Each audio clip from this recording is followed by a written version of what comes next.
ഉച്ചയ്ക്കത്തെ ക്ഷീണം മാറ്റാൻ വേണ്ടി റൂമിൽ പോയി ഒന്ന് കിടന്നുറങ്ങി. വൈകുന്നേരമായപ്പോൾ ദാ ഞങ്ങൾ പുറത്തിറങ്ങിയിട്ടാ. അപ്പോൾ വേറൊരു റിസോർട്ടിലായിരുന്നു സംഗീത്. ഇന്നും കൂടിയും ഈ ഗോവർദ്ധന എന്ന് പറഞ്ഞ റിസോർട്ടിലാണ്. നാളെ മുതൽ ട്രിപ്പ് എൻ്റെയിലാണ് കേട്ടോ. നമ്മൾ താമസിക്കുന്ന ആ റിസോർട്ടിൽ തന്നെയാണ് നാളത്തെ ഫംഗ്ഷൻ. അപ്പോൾ ചെല്ലുമ്പോൾ ദാ ചായ, കാപ്പി, വട എല്ലാം ഉണ്ട്. ഉച്ചയ്ക്ക് കണ്ട റിസോർട്ടേ അല്ല, വൈകുന്നേരം ആയിപ്പിക്കും ആകെ മാറിയിരിക്കുന്നു കേട്ടോ. ഒരു മായാലോകത്തിലോട്ട് പോയ പോലെ മൊത്തം ലേറ്റ് അറേഞ്ച്മെൻറ്റ് ചെയ്ത് എന്താ ഭംഗിയെന്നറിയോ. അപ്പോൾ ഇതാ എഴുതി വെച്ചിട്ടുണ്ട് സംഗീത്, ശ്വേത ആൻഡ് വാസു. അപ്പോൾ നമ്മളെല്ലാവരും വെയിറ്റ് ചെയ്തുകൊണ്ടിരിക്കുക ഗ്രൂമും ബ്രൈഡും എങ്ങനെയായിരിക്കും വരിക എന്നുള്ളത് കാണാൻ. അപ്പോൾ ഇതാ സ്റ്റേജ് ഡെക്കറേഷനൊക്കെ പിന്നെ പറയണ്ട, മൊത്തം മിന്നി മിന്നി തിളങ്ങി നിൽക്കുന്നുണ്ട്. സംഗീതമാണല്ലോ, മൊത്തം ഗ്ലിറ്ററിങ് ആണ് അവിടെ. അപ്പോൾ ഇതാ സാറ് ഞങ്ങൾ കണ്ടു, സംസാരിച്ചു. ഞങ്ങൾ പിന്നെ നേരെ ഉള്ളിലോട്ട് കടന്നു കേട്ടോ. അപ്പോൾ ഫുള്ള് നോർത്ത് ഇന്ത്യൻസാണ് അവിടുത്തെ, അതാണ് പ്രത്യേകത. ഫുള്ള് ഡൽഹിക്കാരും മുംബൈക്കാരും ഒക്കെ. നാട്ടിലുള്ളവർക്കുള്ള ഫംഗ്ഷൻ സൺഡേ ആണ് കേട്ടോ. ഇതിപ്പോൾ സാറ്റർഡേ നൈറ്റാണ്. ഞാൻ ഫുഡിൻ്റെ അവിടേക്ക് പോയി നേരെ, കാരണം വീഡിയോ പിടിക്കാൻ എന്തെങ്കിലും കിട്ടണമെങ്കിൽ അങ്ങോട്ട് പോകണം. എന്താ സ്റ്റാർട്ടർ ആണ് മൊത്തത്തിൽ. പനീർ കൊണ്ടുള്ള ഒരു വെറൈറ്റീസാണ് മൊത്തം. പനീർ ടിക്ക, പനീർ കബാബ്, ചില്ലി പനീർ, അങ്ങനെ സ്റ്റാർട്ടർ തന്നെ സൂപ്പറായിരുന്നു. പിന്നെ ഇതാ വെൽക്കം ഡ്രിങ്ക് ഇവിടെ മൊജീറ്റോ, ഫ്രഷ് ഓറഞ്ച് ജ്യൂസ്, പിന്നെ കിവി ഫ്രഷ്, എല്ലാം ഫ്രഷാണ് കേട്ടോ. പിന്നെ സാലഡിൻ്റെ മൊത്തം ഐറ്റം. അങ്ങനെ നിന്നുകൊണ്ടിരിക്കുമ്പോഴാണ് അത് ആ ബ്രൈഡ് വരുന്നു. അപ്പോൾ ബ്രൈഡിൻ്റെ ഫ്രണ്ട്സുകളാണ് ആ നിൽക്കുന്നത്. ഫുള്ള് നോർത്ത് ഇന്ത്യൻസ് ഫ്രണ്ട്സുകളാണ് കേട്ടോ. മൊത്തം കാണാൻ എന്താ ഒരു ഭംഗി എന്നറിയോ. ഫുള്ള് ഹിന്ദി സിനിമ ആക്ട്രസ്സുകളുടെ പോലെ ഉണ്ടായിരുന്നു കാണാൻ ശരിക്കും.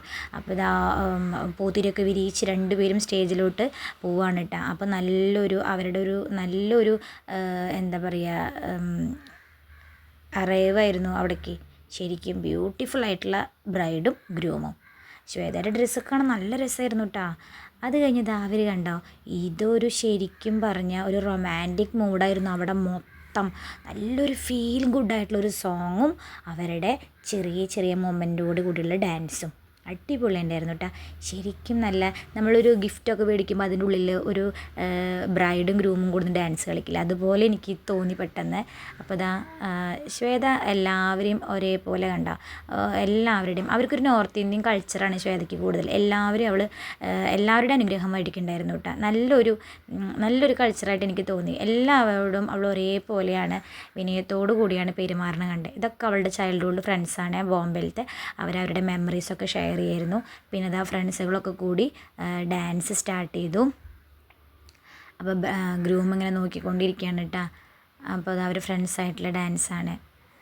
അവർ ശരിക്കും പറഞ്ഞൊരു 8 മന്തായി എന്നാണ് പറയണത് ഇതിൻ്റെ പുറകിൽ കേട്ടോ. അവരുടെ ഫ്രണ്ട്സൊക്കെ അവൾക്ക് എല്ലാം സെറ്റ് ചെയ്ത് കൊടുത്തതും പാട്ട്, ഡാൻസിൻ്റെ സ്റ്റെപ്സ് എല്ലാം അറേഞ്ച് ചെയ്ത് കൊടുത്തത് ആ പുറകിൽ കാണുന്ന ആ ടീംസാണ് കേട്ടോ. അവരോട് ലാസ്റ്റ് ഒരു അവളുടെ ഒരു ഹൃദയം നിറഞ്ഞൊരു നന്ദിയൊക്കെ പറഞ്ഞു ശ്വേത.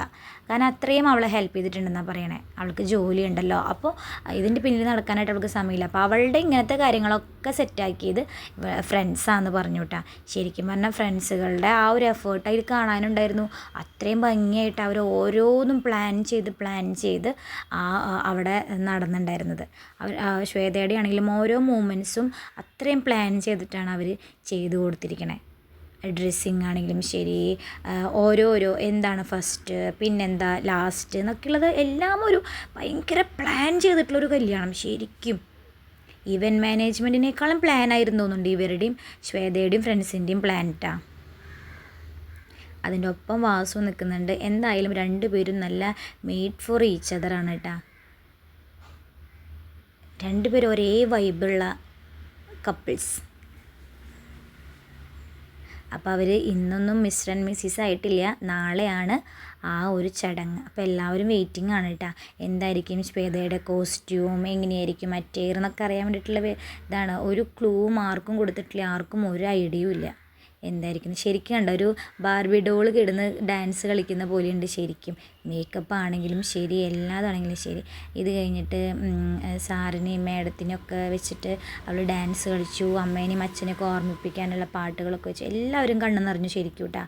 ഭയങ്കര സങ്കടമായിരുന്നു. ഭയങ്കര എല്ലാവരും ഭയങ്കര ആകാംക്ഷ നോക്കിയിട്ടിരിക്കുന്നത്. സാറിനൊക്കെ നല്ല വിഷമമായിട്ടുണ്ട് കണ്ട. കുറേ ഇപ്പോൾ കണ്ണൊക്കെ നിറഞ്ഞു കേട്ടോ. അത് കഴിഞ്ഞ് അച്ഛൻ്റെ അമ്മയുടെ മെമ്മറീസും കാര്യങ്ങളും അതൊക്കെ ഒരു പ്രിയപ്പെട്ടതാണല്ലോ അല്ലേ. എപ്പോഴും അമ്മയ്ക്കും അച്ഛനും എപ്പോഴും അവളൊരു മോളേ ഉള്ളൂ, അപ്പോൾ അത്രയും പ്രിയപ്പെട്ടതായിരിക്കില്ലേ ശ്വേത. അവരൊരുപാട് മെമ്മറീസ് അവരുടെ 3 പേരുടെയും മൈൻഡിലൂടെ പോകുന്നുണ്ടാവും. ശരിക്കും അല്ലേ?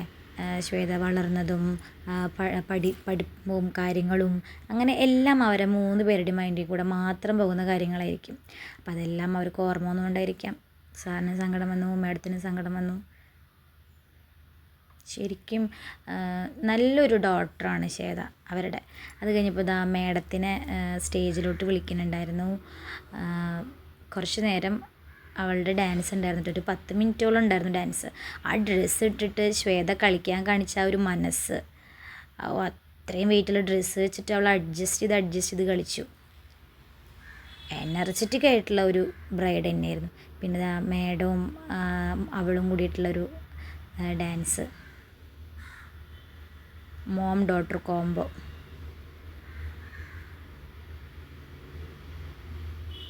നന്നായിട്ടുണ്ടായിരുന്നു. മാഡത്തിനും ഒരുപാട് സങ്കടമൊക്കെ വരുന്നുണ്ടായിരിക്കും, എന്നാലും പിടിച്ചു നിന്നു അല്ലേ അവളുടെ ഒപ്പം തന്നെ ഒരുമിച്ചുള്ള.